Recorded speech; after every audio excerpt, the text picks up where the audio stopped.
सत्येंद्र राघव जी हैं कांग्रेस से और महेश शर्मा जी वरिष्ठ पत्रकार हमारे साथ इस बातचीत में यहाँ मौजूद हैं। मनीष पारिक साहब, पहले आपके पास आ जाता हूँ। क्या जादू मंत्र फूकेंगे 24 घंटे के अंदर अंदर सारी बगावत खत्म? 13 विधायक हैं लगभग।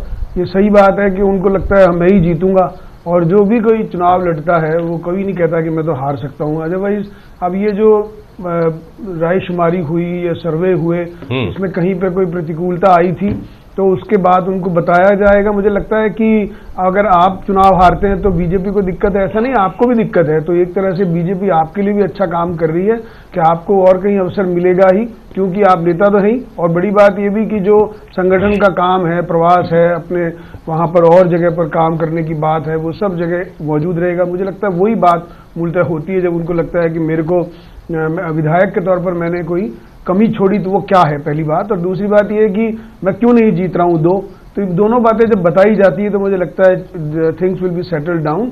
और चूंकि ये सही बात है कि जो भारतीय जनता पार्टी ने ही उनको विधायक बनाया है, नाम दिया है, काम दिया है, तो वो निश्चित तौर पर इस चीज को स्वीकार करेंगे।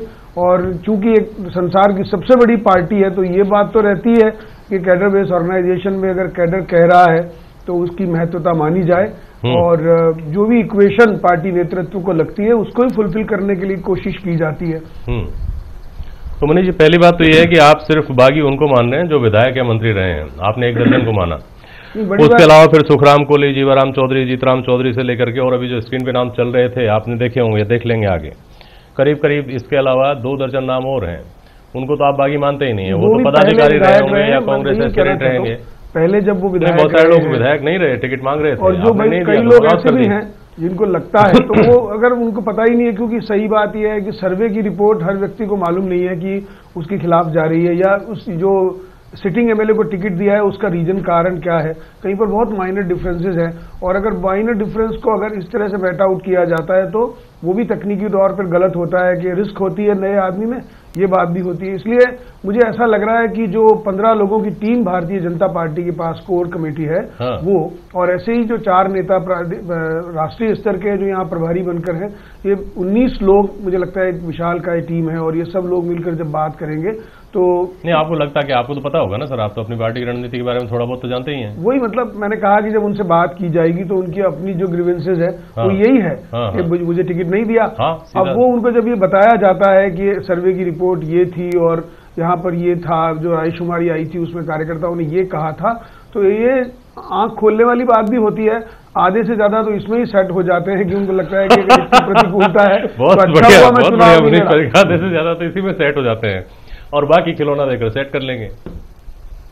जैसा शुरू में मैंने कहा, नहीं, कोई काम के लिए आदमी भी चाहिए, इस बार नहीं दे पाए, अगली बार दे देंगे। कहा कि हर काम के लिए कार्यकर्ता और हर कार्यकर्ता के लिए काम, दोनों बातें होती है। इसलिए भी, और ये जो मुहिम चलनी होती है, अभियान चलना होता है, विचारधारा प्रवृत्त ऑर्गेनाइजेशन है, तो उसमें बहुत से काम होते हैं जो आपको बड़े नेता बना सकते हैं बिना विधायक बनाए। अच्छा, लेकिन लोग ये कह रहे हैं कि उस तरह के जो काम होते हैं वो पकौड़े चलने से जो रोजगार मिलता है वैसा काम होता है, करीब करीब वैसा एहसास होता है। नहीं, मैं ये नहीं कहूंगा। आप समझिए कि जो प्रभारी बनाए जाते हैं, जो भी टिकट वितरण में बैठाए जाते हैं, तो पंचायत चुनाव आएंगे, उसमें बहुत अहम रोल होता है कि पंचायत समितियां बीजेपी की बने, जिला परिषद बने भाजपा की, उसकी जिम्मेदारियां तय की जाती है। और इनमें से ऐसे बहुत से लोग हैं जो अभी विधायक बने हैं, उन्होंने पहले वो बरसों काम किए हैं। जो बीजेपी हर बार यात्रा निकाली, माननीय वसुंधरा राजे जी ने पहले पसीना बहाया, उसमें जिन लोगों ने सहयोग किया, उनके व्यक्तित्व का विकास हुआ, उनको बाद में विधायक का मौका मिला। तो ऐसी बात नहीं है, ये शो मस्ट गो ऑन और ये चलता रहता है। ये तो चलता रहेगा सर। और मैं वापस भी आऊंगा आपके पास। सत्येंद्र राघव साहब, आपके बारे में भी सुन रहे हैं कि आपने चिराग से निकाल के अलादीन को छोड़ दिया है, 24 घंटे के अंदर अंदर सारे बागियों को खुश करके और कांग्रेस पार्टी के तरफ वापस खड़ा कर देगा। देखिए, पहले तो मैं कहना चाहूंगा कि बागी अभी कोई बागी नहीं है कांग्रेस से, नाराज कह सकते हैं। बागी 22 तारीख के बाद बागी शब्द का इस्तेमाल करेंगे। 12 नवंबर से नॉमिनेशन चालू हुआ, 19 नवंबर तक नॉमिनेशन फाइल करने की लास्ट डेट थी। जिनको कांग्रेस की टिकट दी, हमने 200 में से एक कोई टिकट देनी थी, जिनको 200 टिकट दी कांग्रेस के, बाकी अलायंस को दी जी। बाकी लोगों ने नॉमिनेशन भरा है, और नॉमिनेशन भरने के बाद में हमारे नेताओं को लगा कि कुछ जगह पर पार्टी से अधिकृत उम्मीदवार हैं, उसके खिलाफ कुछ चुनाव लड़ना चाहते हैं, जिन्होंने अपना निर्दलीय रूप से नॉमिनेशन फॉर्म भरा है। उनको समझाइश करने का काम कल शाम से हमने चालू किया है। हमारे वरिष्ठ नेता सभी संभाग स्तर पर, कांग्रेस अखिल भारतीय कांग्रेस कमेटी ने सभी संभाग स्तर पर बड़े नेताओं की ड्यूटी लगाई है। जयपुर में भी आपने देखा होगा कि Avinash Pandey ji in charge general secretary हैं, इनके साथ सेक्रेटरी चारों, गुलाम नबी आज़ाद साहब, मुकुल वासनिक साहब, शिवम प्रदेश अध्यक्ष जी, पायलट साहब, ये सारे बैठे पीसीसी में। सुबह कल भी बात हुई, आज भी प्रदेश कांग्रेस कमेटी में मीटिंग चली और उन मीटिंग में सभी लोगों से संपर्क किया गया और उनसे बातचीत की गई, नाराजगियां दूर की गई। स्वाभाविक है, कांग्रेस में राजनीतिक पार्टी है, मास बेस्ड पार्टी है। हमें पूरा विश्वास है कि जिन लोगों को टिकट हम नहीं दे पाए, जिन जिन लोगों ने निर्दलीय फार्म भरा है, उन लोगों को हम समझाने की कोशिश कर रहे हैं और उनमें से हमें लगभग सफलता मिल रही है। नहीं, आपको अपने समझाने की क्षमता पर विश्वास है या आपको परिस्थितियां ऐसी दिख रही हैं या आपको सामने वाले पर यह विश्वास है कि उसके पास ज्यादा सामान नहीं है तो वो आ जाएगा पाले में, सीधे शब्दों में अगर मैं कहूं तो? नहीं, ऐसा कुछ नहीं, वो हमारे सारे सम्मानीय सदस्य। मैंने कहा ना कि जब टिकट वितरण होता है कि और जब कमेटी जो टिकट वितरण करती है उसके सामने बड़ी समस्या होती है कि एक विधानसभा से हम 5 आदमी को टिकट दे सकते हैं, ये योग है, उनमें से एक को चुनना पड़ता है, सीने दिल पे पत्थर रख के कि एक को देंगे 4 नाराज हो जाएंगे। उनमें से अब उनको सबको संपर्क में रहे, सबसे कांग्रेस के नेता हैं, जनमत। देखिए, कांग्रेस में हमेशा ये होता है कि भाई अधिकृत उम्मीदवार के खिलाफ नामांकन फाइल करते हैं, हम कभी घोषणा नहीं करते कि हमारे इस तरीके से नाराजगी होती है, लेकिन चिंता तो भारतीय जनता पार्टी की, जहां कार्डर बेस्ड पार्टी है और कार्डर बेस्ड की बार बार ये घोषणा कर रहे हैं कि हमारी कार्ड है, हमारी विचारधारा अलग है, हमारे अनुशासन है, हमने सर्वे करवाया, धरातल की रिपोर्ट आई है। उस पार्टी में जिस तरीके से बगावत देखने को मिली है राजस्थान में, निश्चित रूप से कहना चाहूंगा कि हमारे ऐसी कोई समस्या नहीं है। बीजेपी के मुकाबले हम बहुत इजी हैं और मैं समझता हूं कि आज भी एक बजे तक हमने पूरी रिपोर्ट ली सारी संभागीय स्तर पर, जो प्रदेश स्तर पर नेता बैठे हैं, हमारे राष्ट्रीय नेता, हम सभी से कह रहे हैं। बीकानेर में भी आप काफी ईज फील कर रहे होंगे? हाँ बिल्कुल, जो चीज थी वो जा चुकी है, क्योंकि ये चुनाव एक पीरियड होता है। अब मैं फिर बताना चाहूंगा कि निर्दलियों का और ये जो डे होता है वो 22 तारीख तक नामांकन का होता है, 2-3 दिन बाद तक निर्दलियों का असर रहता है। 23, 24, 25 तारीख के बाद में जो कैंपेन होता है उसके बाद में निर्दलीय भी समझते हैं कि दोनों राजनीतिक दलों का एक कैंपेन चालू होगा, दोनों राजनीतिक दल आमने सामने होंगे। निश्चित रूप से राजस्थान में 5-7 जगह ऐसे भी होते हैं जहां निर्दलीय चुनाव जीतते हैं, लेकिन जो माहौल चल रहा है, जो कांग्रेस के पक्ष में जो माहौल चल रहा है, भारतीय जनता पार्टी के खिलाफ है। जैसे मैं बीजेपी भारतीय जनता पार्टी के वहां से सुधीर जी को सुन रहा था, वो कह रहे हैं कि किसी को बता नहीं रहे, बंद कमरे में ही, वो कहता है ना कूलड़ी में गुड़ फोड़ रहे हैं, इस तरीके। अब वो कह रहे हैं कि हमारे बागी भी नहीं है, बागी भी हैं। तो जिस तरीके से भारतीय जनता पार्टी को छिपाना चाह रही है इस प्रदेश से, पूरी कांग्रेस पार्टी ने नुकसान कर दिया, कांग्रेस को टिकट नहीं दिया। तो पहले तो कल्ला जी के समर्थकों ने गुमटियां जला दी, उसके बाद में गहलोत जी के समर्थकों ने जला दी। तो वो कह रहे थे कि टिकट में ये हालत है, टिकट नहीं मिली तो बीकानेर में आग लगा दी आपने, और अभी सरकार तो बनने वाली नहीं है, तो फिर क्या करोगे? लोग ये पूछ रहे हैं। आप जो ये सार्वजनिक इजहार मोहब्बत कर रहे हो, ये तो ठीक नहीं है। टिकट के लिए गुमटियां जला रहे हो और बात कह रहे हो कि बीजेपी तो कूलड़ी में गुड़ फोड़ लिए। ये डिसिप्लिन है, ये दिस इज कॉल्ड डिसिप्लिन। तो ये भारतीय जनता पार्टी में सब कुछ हो रहा है। और बड़ी बात है, फुटबॉल बना प्रत्याशी को पहले पूरब में लड़ाते हैं, फिर पश्चिम में लड़ाते हैं। अब कल्ला जी 2 बार हार गए, एक चुनाव में टिकट उतर गए, कह रहे भारत माता की जय मत बोलो और जय बोलो सोनिया गांधी की। अब आप उसके बाद ये कह रहे हो कि बीजेपी आज अमित शाह को राष्ट्रीय अध्यक्ष को यहाँ एक प्रोग्राम अलग से इनफॉर्मल एक प्रोग्राम आयोजित कर दिया, युवा से सम्मान। ये युवा सम्मान नहीं है, ये युवा सम्मान नहीं है, ये जो भारतीय जनता पार्टी में जो कुछ हो रहा है, जो असंतुष्ट है, वसुंधरा जी और आरएसएस के बीच में जो झगड़ा हो रहा है, उसको शांत करने के लिए अमित शाह जयपुर आए। ये सोचने की बात है कि राष्ट्रीय अध्यक्ष को जयपुर आना पड़ा है, के लिए जरूरी है। भारतीय जनता पार्टी में इतनी छूट है कि राष्ट्रीय अध्यक्ष को जयपुर आना पड़ा। इससे ज्यादा और असंतोष क्या होगा कि राष्ट्रीय अध्यक्ष को आज जयपुर आना पड़ा। नहीं है इनको आरएसएस और वसुंधरा जी के बीच में जो खटपट चल रही है, ज्यादा पढ़ाई कर रहा है वो आज यहाँ हो रहा है। और आप होने का डर है, इसलिए नहीं है। टीवी आपको बताइए, खुद करेंगे जो अंदर होते हैं वो कोई मौका नहीं छोड़ते। ये भारत माता की जय की बात बोली इन्होंने, थोड़ा सा विषयांतर हो रहा है लेकिन इसका पटाक्षेप होना जरूरी है। मुझे बताइए, एक मिनट मनीष पारिक साहब, ये संवैधानिक रूप से कानूनी तौर पर क्या ये सही है, चलता है, या ये गलत है, ये एक अपराध है ये कहना कि नहीं भारत माता की जय मत बोलो? नहीं, संवैधानिक कुछ भी हो, ये आत्मिक कुछ भी क्या, आप वकील भी हैं, आप राजनेता भी हैं, मैं आपसे जानकारी ले रहा हूं सर, मैं आपसे जानकारी ले रहा हूं केवल, ये कानूनी तौर पर गलत है कि नहीं? कानूनी तौर पर भारत माता की जय बोलने से रोकना किसी को कानूनी तौर पर गलत है कि नहीं? निश्चित तौर पर गलत बात है कि जो देश से जुड़े हुए विषय हैं, मामला बनता है क्या इसमें? अस्मिता का मामला बनता है क्या इसमें? मामला विषय पर निश्चित तौर पर होगा। मैंने आपको कहा अगर एक कवायद करनी होगी, सुविधा नहीं है। आप ये कहोगे नहीं सोनिया गांधी जी की जय बोलो, भारत माता की मत बोलो। सोनिया गांधी का एक अलग पार्ट है, वो इसी बात का दूसरा पार्ट है, वो इसी बात का दूसरा पार्ट है। लेकिन भारत माता की जय बोलने से रोकना, जैसा आपने कहा, मुझे नहीं जानकारी, अगर कानूनी रूप से गलत है तो आपको मुकदमा दर्ज करवाना चाहिए। साथ ही सत्येंद्र राघव साहब, आप लगातार ये इस बात का खंडन करते आए हैं कि नहीं ऐसा नहीं है, ऐसा कुछ नहीं कहा था हमने, आप बहुत ओछी राजनीति कर रहे हैं, आप झूठे आरोप लगा रहे हैं। तो सर आप डिफेमेशन का केस क्यों नहीं करते हैं? भाजपा वालों के खिलाफ जो सीधा आपके लिए बोल रहे हैं, सार्वजनिक मंच से बोल रहे हैं कि आपने ऐसा कहा। भारतीय जनता पार्टी का काम है, जब ये इनका विकास का मुद्दा जब पंक्चर हो गया, विकास का मुद्दा जब हो गया तो आज इनका भारत माता, राम मंदिर जैसे लोग जो है वो कंफ्यूज होते हैं। अभी टीवी में आने, वास्तव में हुआ क्या? नहीं, जेपी अभी टीवी में आने से पहले हमने देखा सामने टीवी में दिखाया जा रहा था कि अमित शाह जो राष्ट्रीय अध्यक्ष हैं वो युवाओं से संवाद कर रहे थे। एक युवा ने पूछा कि साहब आपने भारतीय जनता पार्टी ने राजस्थान में रोजगार कितने दिए? तो कहते हैं ये क्वेश्चन तो आपने राहुल जी के जैसा क्वेश्चन कर दिया। अरे वो युवा जो खड़ा है बेरोजगार, वो पूछ रहा है कि आपने युवाओं को कितना रोजगार दिए, आप उसका उत्तर दीजिए। आप इतने अहंकारी हो गए कि आपको जवाब देते हुए आप हर बात में राष्ट्रीय अध्यक्ष, कितनी नौकरियां लगी राहुल गांधी रोजगार मिला, उनके टेबल पे आता है, युवा को जवाब आता वो कोई लेमैन नहीं है, इतने इंकारी हो गए कि राजस्थान का पता नहीं है, राजस्थान का मालूम है, राजस्थान का युवा लोगों को मुद्रा लोन मिला है, कितने लोगों ने देकर पीपीएफ अकाउंट खोले हैं, कितनी जगह पर सरकारी नौकरी टूटने वाला है। आपको पता नहीं, वो आपको बताना पड़ेगा। पंजाब में 25 लाख के लिए आपने रोजगार क्या हुआ, कितने लाख लोगों को रोजगार मिला। चलिए वापस अपने मुद्दे पर आते हैं। मुझे समझाइए मनीष पारिक साहब जी, और ये सवाल सत्यन जी आपके पास भी लेकर आऊंगा। आप लोग समझा देंगे, लोग समझ जाएंगे, पार्टी के पीछे आकर खड़े हो जाएंगे, झंडे के पीछे, और झंडा बुलंद करेंगे, ऐसी उम्मीद आप लोग जता रहे हैं।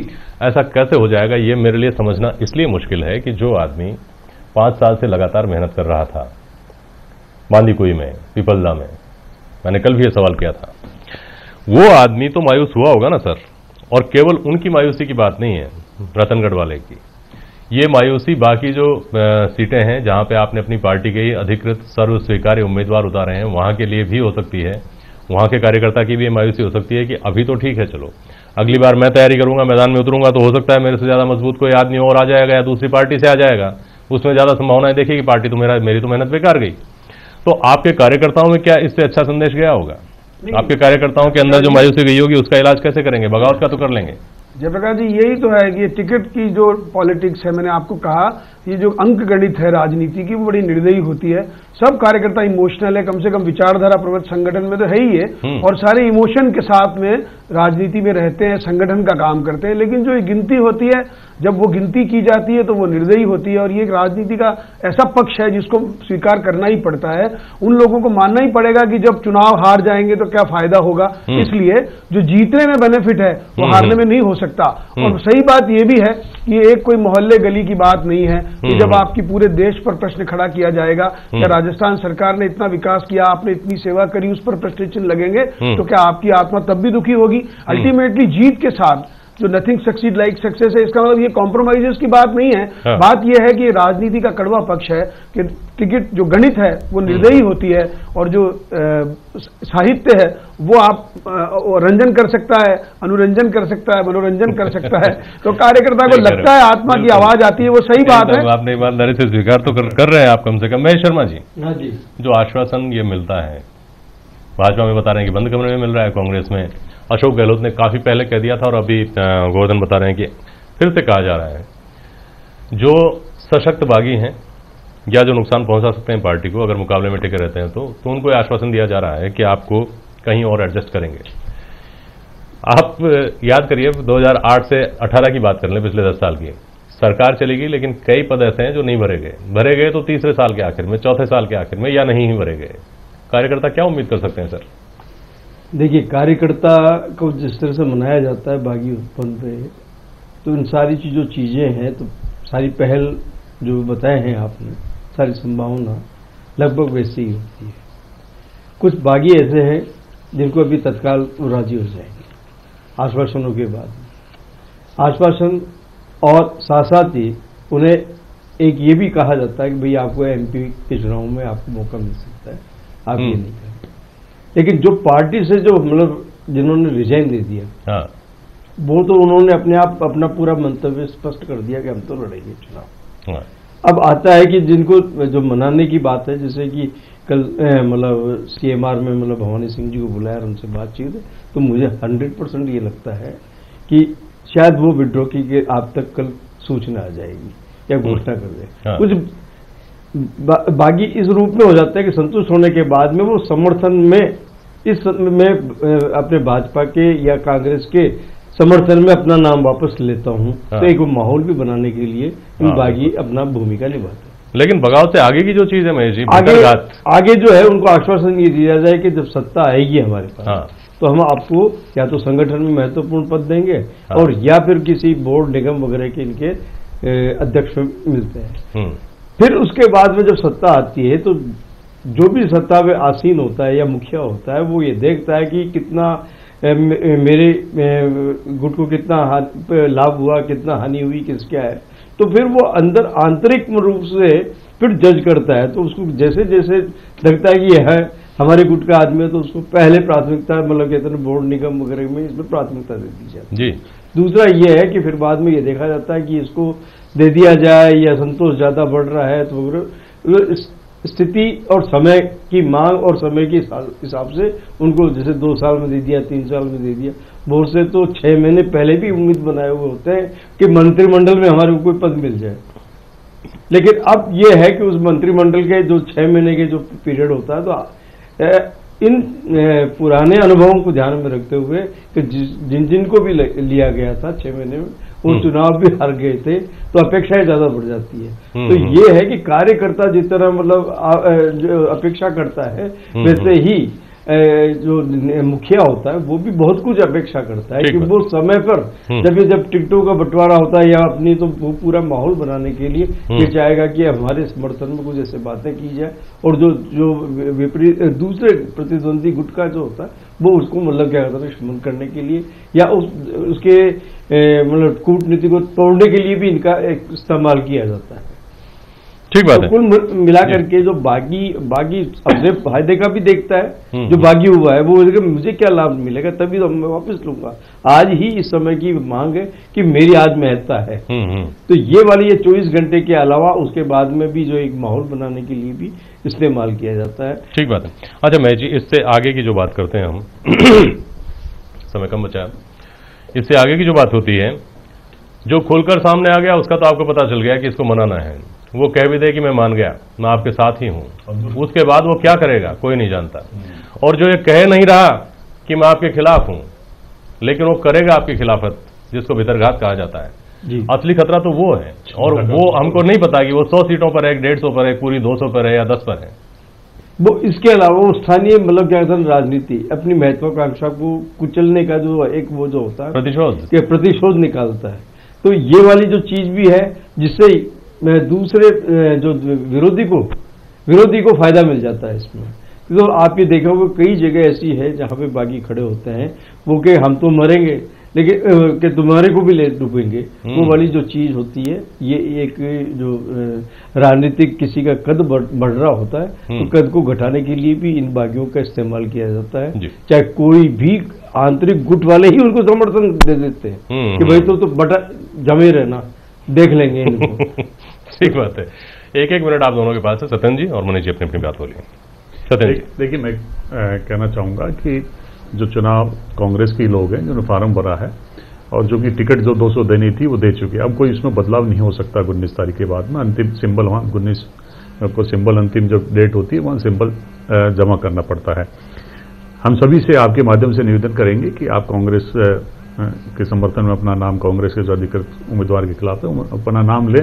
और हमें विश्वास है कि जिस तरीके से हमारी वार्ता उन लोगों से चल रही है और अच्छे लोग हैं जो कांग्रेस के समर्पित कार्यकर्ता हैं, वो कांग्रेस पार्टी, क्योंकि जनता राजस्थान में कांग्रेस का शासन डालना चाहती है और हमारे जो कार्यकर्ता हैं और नेता हैं जो उम्मीदवार निर्दलीय के, वो भी इस काम में हमारा साथ दे रहे हैं। निश्चित रूप से हम सफल हो जाएंगे कल 3 बजे तक। और ये भी जोड़ दीजिए इसमें कि फिर भी आप नहीं मानोगे तो आपको पार्टी से निष्कासित करेंगे। नहीं, वो 22 तारीख के बाद मनीष जी जो फैसला हो। नहीं, निश्चित तौर पर भारतीय जनता पार्टी मेहनती लोगों की पार्टी है और सब मेहनत की यहाँ कदर है। जिन्होंने नाराजगी जताई है वो भी और जिन्होंने नहीं जताई है वो भी जानते हैं कि भारतीय जनता पार्टी की सरकार बनने वाली है। हमने कांग्रेस मुक्त भारत का नारा दिया तो उसको पूरी तरह फॉलो किया। 21 स्टेट्स में बीजेपी समर्थित सरकारें बन गई है और ये उदय काल है भाजपा का, राष्ट्रवाद का। इस समय इस रथ पर सवार होने में ही राष्ट्रवाद का भी भला है और उनका व्यक्तिगत भी भला है। इसको वो समझ ले तो अच्छा है, ना समझ पाए तो उनका दुर्भाग्य ज्यादा। तो क्यों नहीं, निश्चित तौर पर बात यही है जयप्रकाश जी की जो समझदार लोग हैं वही राजनीति में आते हैं, जो नादान है वो थोड़े दिन के हैं, उनकी चिंता वैसे भी नहीं की जाती है। चलिए ठीक है, बहुत शुक्रिया आप तीनों मेहमानों का आज मरधुरा का महासंग्राम में इस वक्त शामिल होने के लिए। आज के लिए बस इतना ही। ताजा तरीन खबरें और तमाम अपडेट्स के लिए आप जुड़े रहिए न्यूज 18 राजस्थान के साथ। नमस्कार।